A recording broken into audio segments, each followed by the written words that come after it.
एक ट्रेन बनारस से मुंबई जा रही थी। उसमें एक 24 साल की लड़की बैठी हुई होती है। उसके सामने वाली सीट पर एक व्यक्ति अपने दो बच्चों को लेकर बैठ जाता है। छोटा जो बेटा होता है उसकी उम्र 2 साल की होती है, बड़ी बेटी उसकी उम्र 5 साल की होती है। उन बच्चों को देखकर आसपास के लोग बोलते हैं कि इन बच्चों की माँ कहाँ है।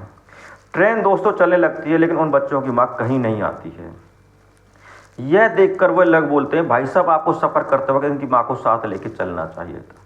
यह सुनकर वह व्यक्ति चुप हो जाता है और कुछ नहीं कहता है। थोड़ी देर चलने के बाद छोटा जो उनका बेटा होता है वो जोर जोर से रोने लगता है, और इतनी जोर से रोता है कि उस व्यक्ति पर चुप नहीं होता है। वह उसको चुप कराने के लिए बहुत कोशिश करता है और दूध की बोतल निकालता है। वो बच्चा दूध भी नहीं पीता है और चुप भी नहीं होता है। यह देखकर आसपास के लोग उस आदमी को भला बुरा कहने लगते हैं और उससे कहते हैं कि तुम्हें इस तरह इनके साथ इनकी माँ को लेकर चलना चाहिए था। लेकिन वो क्या करता, वो उनकी माँ तो उनके साथ थी नहीं। देखते देखते उस लड़की को उन बच्चों पर, उस व्यक्ति पर दया आ जाती है। वह लड़की उस बच्चे को गोदी में लेती है और उसे चुप कराने की कोशिश करती है। एक माँ की तरह उन बच्चे को कंधे से लगाती है और उसकी पीठ को मालिश करती है, और उस व्यक्ति से दूध की बोतल ले लेती है और बच्चे को दूध पिलाना शुरू कर देती है। बच्चा दूध पीने लगता है और बच्चा चुप हो जाता है। यह देखकर वह व्यक्ति राहत की सांस लेता है। दोस्तों, वो कहते हैं दोस्तों कि रिश्तों को बनने में देरी नहीं लगती, रिश्तों को बिगड़ने में देरी नहीं लगती। एक ही रात में उस औरत, उस लड़की और उस व्यक्ति और उन बच्चों के बीच में ऐसा रिश्ता कायम हो गया था कि जिसके बारे में आप सोच भी नहीं सकते। दोस्तों, यह दिलचस्प कहानी है। कहानी को पूरा देखने के लिए वीडियो में अंत तक बने रहिए। वीडियो को लाइक कीजिए, वीडियो को शेयर कीजिए, वीडियो को सब्सक्राइब कीजिए, क्योंकि आपके सब्सक्राइब करने से हमें हौसला मिलता है। नमस्कार दोस्तों, स्वागत है आपका हमारे YouTube चैनल में। दोस्तों, एक कहानी उत्तर प्रदेश के बनारस के रेलवे स्टेशन से शुरू होती है, जहां पर एक लड़की कमानी एक्सप्रेस में बैठी हुई थी और जिसका नाम किरण होता है। उसी के सामने एक व्यक्ति जिसका नाम पप्पू होता है अपने दो बच्चों को लेकर बैठ जाता है। छोटे बच्चा जो लड़का होता है उसकी उम्र 2 साल की होती है, बड़ी बेटी होती है उसकी उम्र 5 साल की होती है। बेटी का नाम पारुल होता है, बच्चे का नाम प्रतीक होता है। उनको देखकर आसपास बैठे लोग बोलते हैं कि इन बच्चों की माँ कहाँ गई। लेकिन देखते देखते ट्रेन चलने लगती है और माँ कहीं नहीं आती।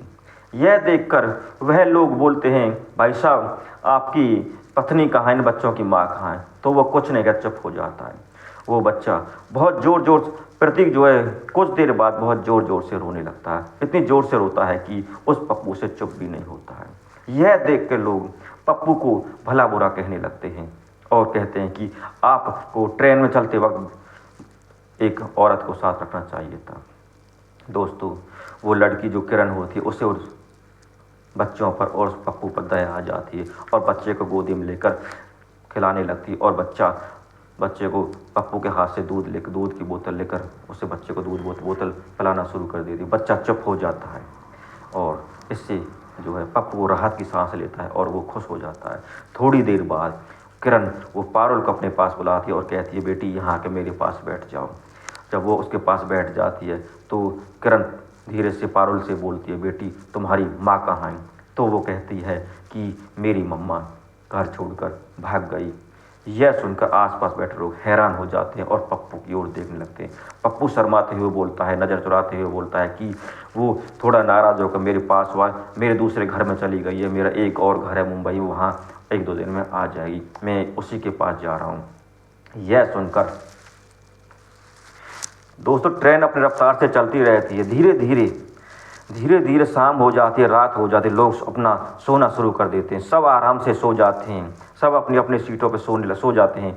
और रात को 11-12 बजे प्रतीक जगता है और प्रतीक अचानक ज़ोर ज़ोर से रोने लगता है और पप्पू उसे चुप कराने की पूरी कोशिश करता है, वो चुप नहीं होता। यह देखकर आसपास के लोग जग जाते हैं और कहते हैं, भाई साहब आपको अपने साथ किसी महिला को लेकर चलना चाहिए था, और उसको भला बुरा कहने लगते हैं। तुम दूसरों को भी परेशान कर रहे हो, आप खुद तो परेशान हो ही रहे हो, दूसरों को भी परेशान कर रहे हो। यह देखकर पप्पू कंपाउंड में इधर उधर घूमता रहता है और बच्चे को चुप कराने की कोशिश करता है। लेकिन जहाँ भी जाता है वहीं लोग उससे बोलते हैं कि इस बच्चे को इसकी माँ को दे दिया जाए, माँ को दे तो ये चुप हो जाएगा, तुमसे चुप नहीं होगा। लेकिन लोगों को क्या पता था कि इस बच्चे की माँ नहीं है।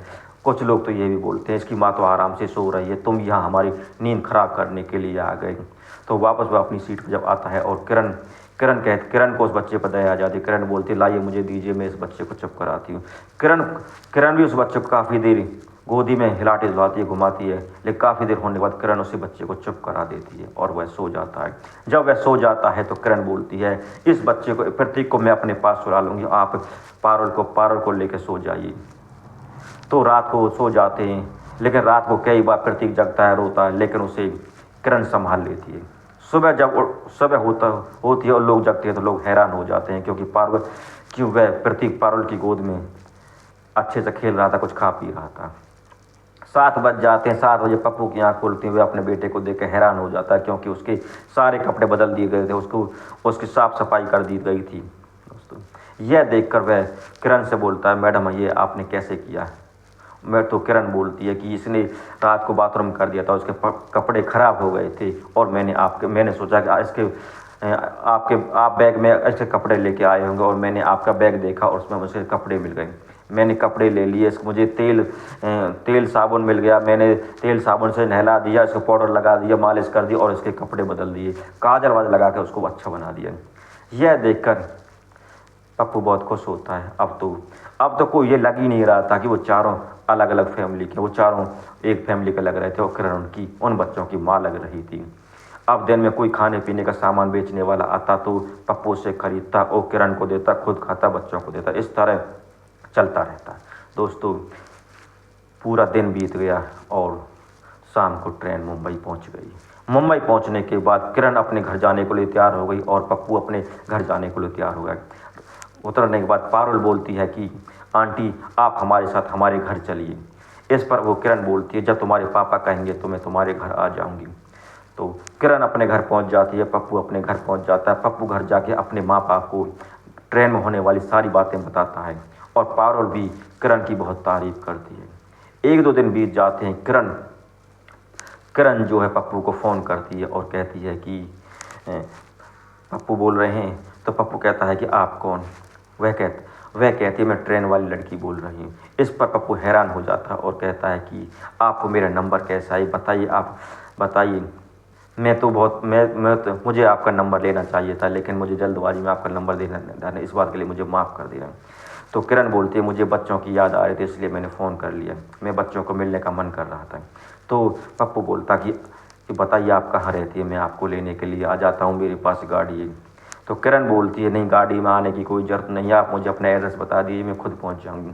वो अपना एड्रेस बता देता है और किरण उनके घर पहुँच जाती है।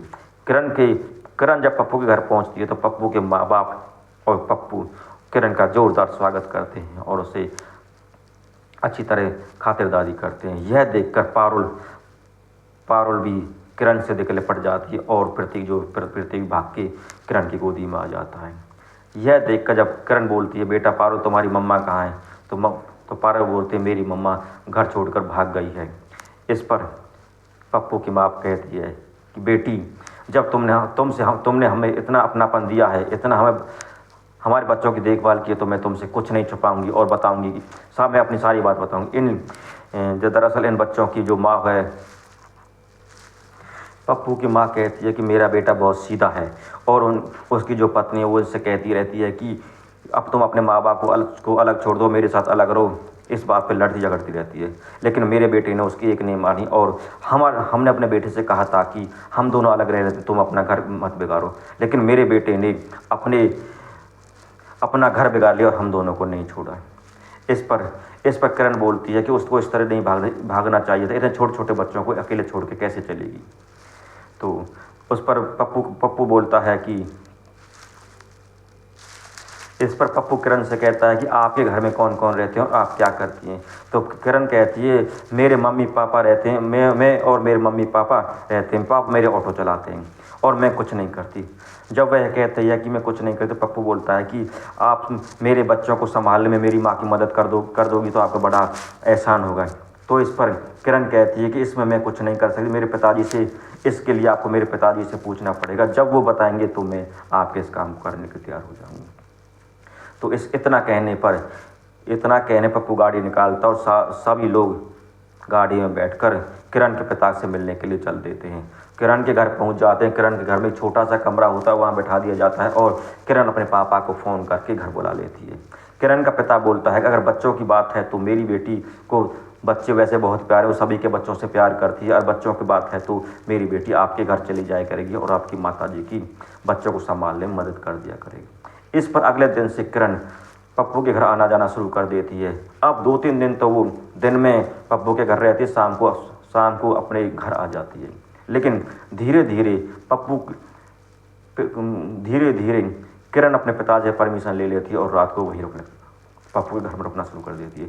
इस तरह 5-6 महीने बीत जाते हैं। दोनों एक दूसरे की मदद करते रहते हैं।